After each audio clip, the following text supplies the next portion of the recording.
മഹാനായ മുഹമ്മദുർ റസൂലുള്ളാഹി സ്വല്ലല്ലാഹു അലൈഹി വസല്ലമ തങ്ങളുടെ സ്വഹാബത്ത് ഒരിക്കലും നേതാവിനെ ചോദ്യം ചെയ്തില്ല.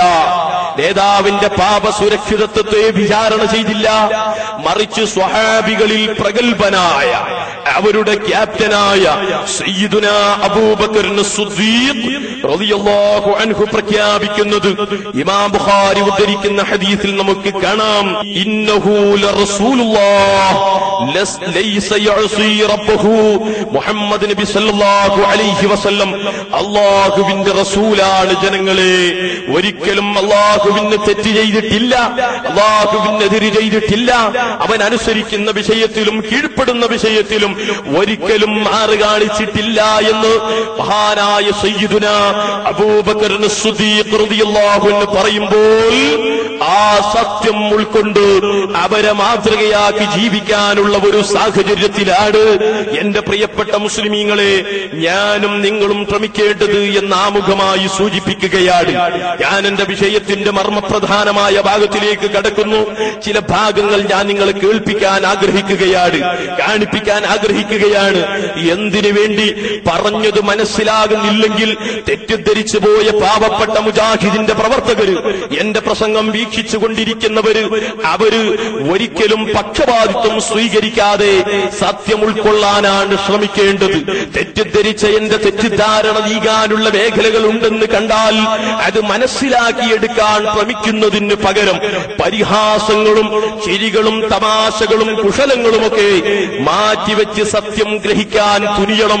അല്ലാഹു നമുക്കും നിങ്ങൾക്കും ഹിദായത്ത് നൽകട്ടെ എന്നാമുഖമായി പ്രാർത്ഥിക്കുകയാണ്. മുഹമ്മദ് നബി സല്ലല്ലാഹു അലൈഹി വസല്ലമ തങ്ങൾ ആ നേതാവിന്റെ മുമ്പിൽ വന്നുകൊണ്ടാണ് സ്വഹാബത്തിന്റെ പ്രശ്നങ്ങൾ അവതരിപ്പിക്കുന്നത്. കാരണം നബി തങ്ങൾ അല്ലാഹുവാണെന്ന വിശ്വാസം കൊണ്ടല്ല, മറിച്ച് മുഹമ്മദ് നബി സല്ലല്ലാഹു അലൈഹി വസല്ലമ തങ്ങൾ അല്ലാഹുവിലേക്ക് ചെന്നു ചേരാനുള്ള മാധ്യമമാണ് എന്ന് സ്വഹാബത്ത് വിശ്വസിച്ചതുകൊണ്ട് തന്നെ സഹായങ്ങൾ ലഭിക്കാനുള്ള കാരണങ്ങളിൽപ്പെട്ട ആളാണ് ലോകത്തിന്റെ നേതാവ് മുഹമ്മദ് റസൂലുള്ളാഹി സ്വല്ലല്ലാഹു അലൈഹി വസല്ലമ തങ്ങളെന്ന് മനസ്സിലാക്കിയത് കൊണ്ട് തന്നെയായിരുന്നു സയ്യിദുനാ അബൂ ഹുറൈറ റളിയല്ലാഹു അൻഹു നബി സല്ലല്ലാഹു അലൈഹി വസല്ലമ തങ്ങളുടെ സന്നിധിയിൽ ചെല്ലുകയാണ്. എന്താണ് പ്രശ്നം? കാര്യമായ ഒരു പ്രശ്നം അവതരിപ്പിക്കാനുണ്ട്. നബി തങ്ങളോട് കാര്യമായ ഒരു വിഷയം അവതരിപ്പിക്കാനുണ്ട്. എന്താണത്? നബിയേ, അങ്ങയിൽ നിന്ന് ഒരുപാട് ഹദീസുകൾ ഞാൻ മനഃപ്പാഠമാക്കുകയും ഞാനത് ഗ്രഹിക്കുകയും ചെയ്തിട്ടുണ്ട്. പക്ഷേ ഇന്നാ ഹദീസുകൾ മുഴുവനും എന്റെ മനസ്സിൽ നിന്ന് മാഞ്ഞിരിക്കുകയാണ്. ഞാൻ മുഴുക്കയും മറന്നിരിക്കുകയാണ്. അതുകൊണ്ട് എന്റെ മറവിക്ക് തങ്ങൾ പരിഹാരം ചെയ്തു തരണം. മറവിയുടെ മരുന്ന് കൊടുക്കുന്ന ആളാണോ മുഹമ്മദ് നബി സല്ലല്ലാഹു അലൈഹി വസല്ലം? അതിന്റെ മരുന്ന് കുപ്പികളുമായി അതിന്റെ ഗുളികകളുമായി തയ്യാറായിരിക്കുന്ന ഡോക്ടറുടെ സ്ഥാനമായിരുന്നു മുഹമ്മദ് നബി സല്ലല്ലാഹു അലൈഹി വസല്ലമ തങ്ങൾ അന്ന് നടത്തിയിരുന്നത്.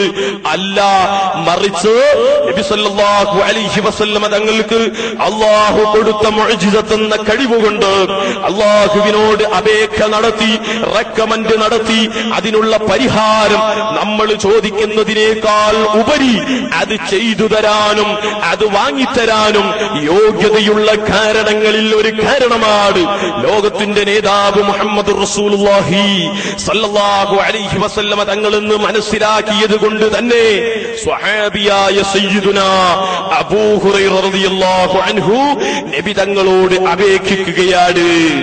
നബി തങ്ങൾ എന്ത് ചെയ്തു? അല്ല അബൂ ഹുറൈറ, സംഗതിയൊക്കെ ശരിയാണ്, സംഗതി നീ മറന്നിട്ടുണ്ടാകും, ശരിയാണ്. പക്ഷേ മറവി മാറ്റിത്തരുന്ന ആള് ഞാനല്ലല്ലോ, അത് പടച്ചറപ്പല്ലേ. അള്ളാഹുവിനോട് പറഞ്ഞു, എന്നോട് നീ പറഞ്ഞത് ഒരിക്കലും ശരിയായില്ല, അതുകൊണ്ട് അത് ശിർക്കാണ്, ശിർക്ക് ചെയ്താൽ മുശ്രിക്കാണ്. അതുകൊണ്ട് നീ ലാ ഇലാഹ ഇല്ലല്ലാഹ് മുഹമ്മദുർ റസൂലുള്ളാഹ് എന്ന തൗഹീദിന്റെ ധ്വജമന്ത്രം ചൊല്ലി ഈ പരിശുദ്ധ ദീനിലേക്ക് തന്നെ മടങ്ങണം. ഇനി മേലാൽ അങ്ങനെ വരുന്ന പ്രശ്നങ്ങൾ അത് വരാതെ സൂക്ഷിക്കണം എന്നാണോ നബി തങ്ങൾ പറഞ്ഞത്? കാരണം അബൂ ഹുറൈറയുടെ മനസ്സിലുള്ളത് എന്താണെന്നും എന്താണ് ഉണ്ടാകേണ്ടതെന്നും നബി തങ്ങൾക്കറിയാം, അവിടുന്ന് പഠിപ്പിച്ചു കൊടുത്തിട്ടുമുണ്ട്. അതുകൊണ്ട് തന്നെ അബൂ ഹുറൈറ ഒരിക്കലും മുഹമ്മദ് നബി സല്ലല്ലാഹു അലൈഹി വസല്ലമ തങ്ങൾ പടച്ച തമ്പുരാനാണെന്ന് വിശ്വസിച്ചിട്ടില്ല. പടച്ച തമ്പുരാനിക്കുള്ള ഒരു ഗുണവിശേഷണങ്ങളും നബി തങ്ങൾക്കുണ്ടെന്നും വിശ്വസിച്ചിട്ടില്ല.